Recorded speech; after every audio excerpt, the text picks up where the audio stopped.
So Richard Bowen, I'm going to ask you to come up to the stage now, please. So Richard and I, we've known each other for a long time as well. So Richard, for the last 2.5 years, I think it is now, isn't it, has been the National Programme Director for the 6 Goals of Urgent and Emergency Care. And he's here this afternoon to talk about the work that actually Indo and Richard have been doing together around the 6 goals and the opportunities for joint working with the fracture liaison services. Thank you. Thanks very much, Wayne.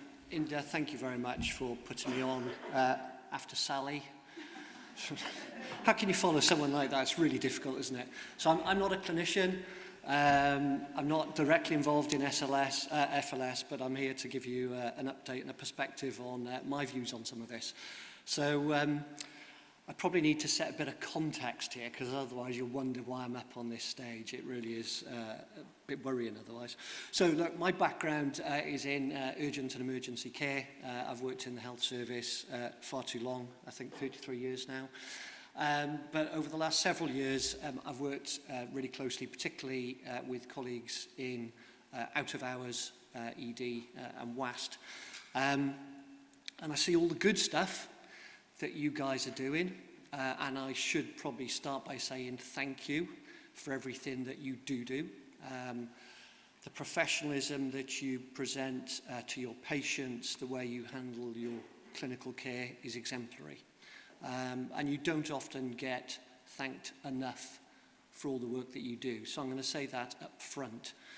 Secondly, if you see a 79-year-old woman called Bowen from Porthcawl, that'll be my mum. So please treat her well. So there you go. There's the sort of the plug-in. So what I wanted to do just for a couple of minutes is really just to give you an update in terms of the work we're doing in urgent and emergency care from a national programme perspective, and how we're aligning with a number of your clinical and operational colleagues in FLS. So I'm going to start with a couple of key principles, because these principles, I think, although I've applied them to the national programme in my area, these are equally applicable, I would say, in yours and in all the work that we are trying to do jointly. So the first biggie for me is around reduced variation.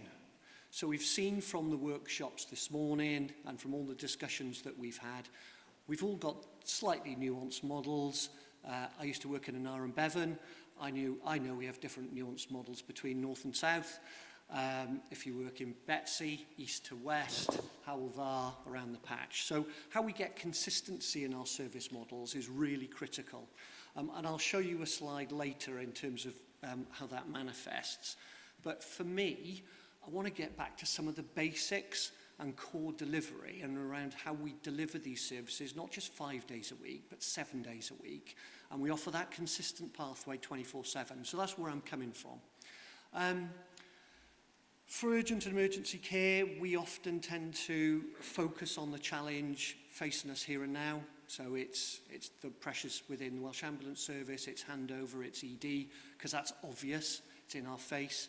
But I need to get us back into, we're focusing a couple of key areas. So emphasis around frailty, not being age specific, is something that we are clearly pushing for. And how we ensure that actually we are driving a primary and community-led response to this. So the more prevention we can do in that space is clearly where we want to sort of focus our attention. And part of that is around not just service specific, it needs to be system specific.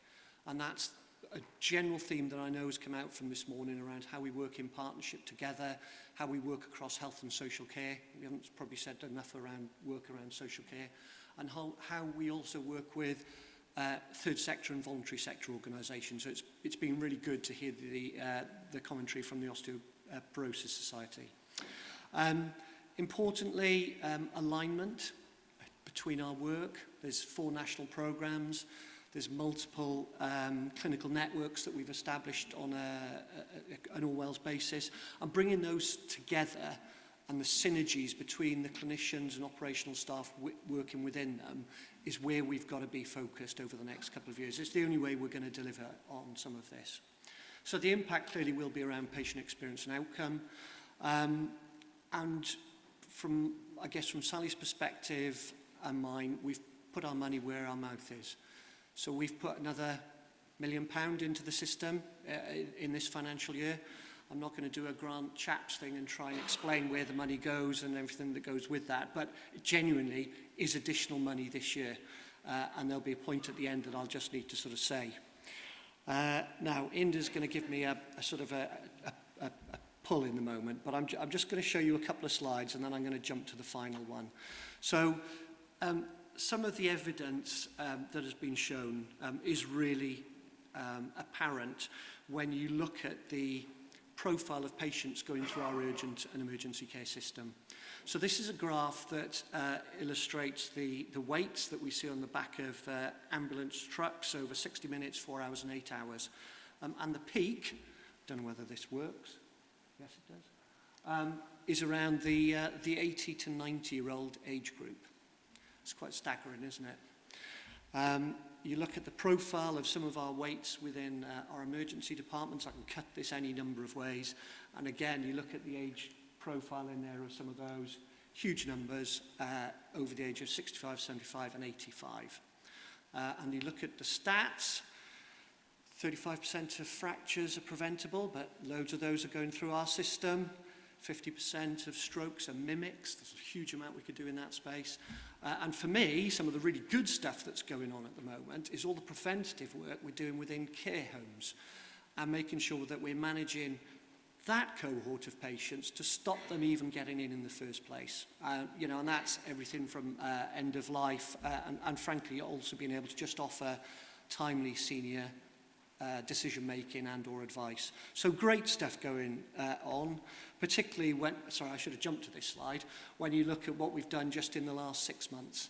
And already we're starting to see an improvement in terms of, it's about 9% at the moment, but a reduction in conveyance rate of frail elderly that are going into via 999 into our ED departments. And there's a huge amount of work that is going on within your individual organisations in this space. It's great. Now, one quick slide around variation and the 5-day model versus the 7-day model.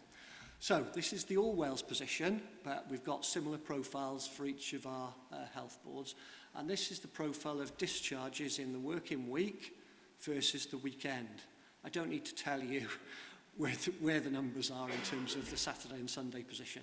And for those of you who have had the misfortune of being on call on a Sunday evening, that challenge of getting from Sunday evening to when the cavalry arrive on Monday morning can be really, really pressurised. And you know, when you start to think about patient experience, deconditioning and everything that goes with that, there's some real challenges.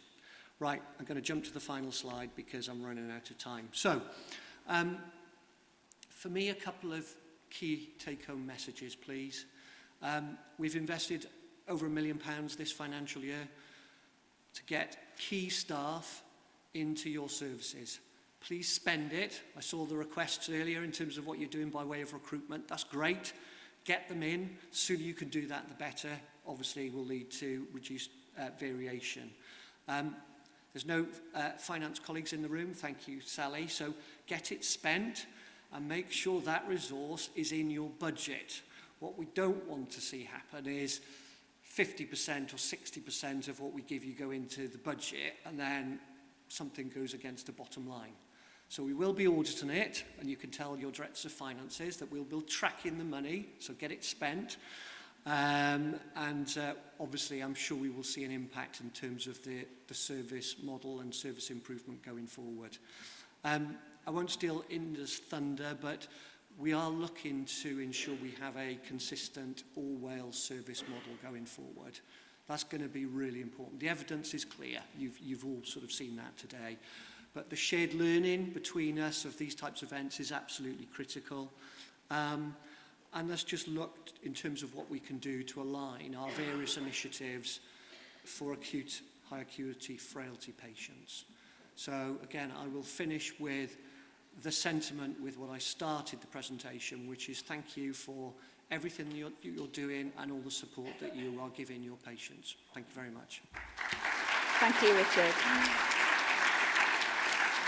Really good for many, I'm sure, to hear your perspective in the urgent and emergency care space as well. So opening up to the floor, any questions for Richard? No? They want the We've coffee. stunned them, yeah, they want do, the yeah. coffee. Thank you very much. No problem. Oh, great. So the finance is actually very critical. It's highly unlikely that you'll recruit 100% on time. Yeah. Why can't you be flexible and allow rollover? I think we will. I think we will. We're pushing at the moment to get it in with this financial year because we started the ask in last financial year. Yeah. So you've got to push somewhere. So I'm sort of saying to health boards at the moment, get it spent, get it in this financial year. Sure. I appreciate that there's a lead-in time in terms of recruitment. We all know the sort of the challenges with shared services and HR processes. So, you know, if we go over one financial year into another, I get it. But it's pump prime in for the 12 months, and then the incentive is to get health boards to commit on a permanent basis. And that's where we've got to start. Okay. Thanks, Vicky.